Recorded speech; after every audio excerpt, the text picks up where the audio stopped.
how you can actually play it at a different speed. So there's a really nice wishball port for Allegro, but it needs Allegro GL, and I'd like to do it, but you know, I've seen it running on the PC, and I know it'd run at 3 frames a second. So you know, what's the point, kind of thing.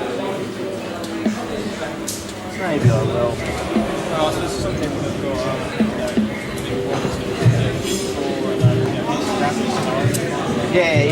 Yeah, exactly. Depends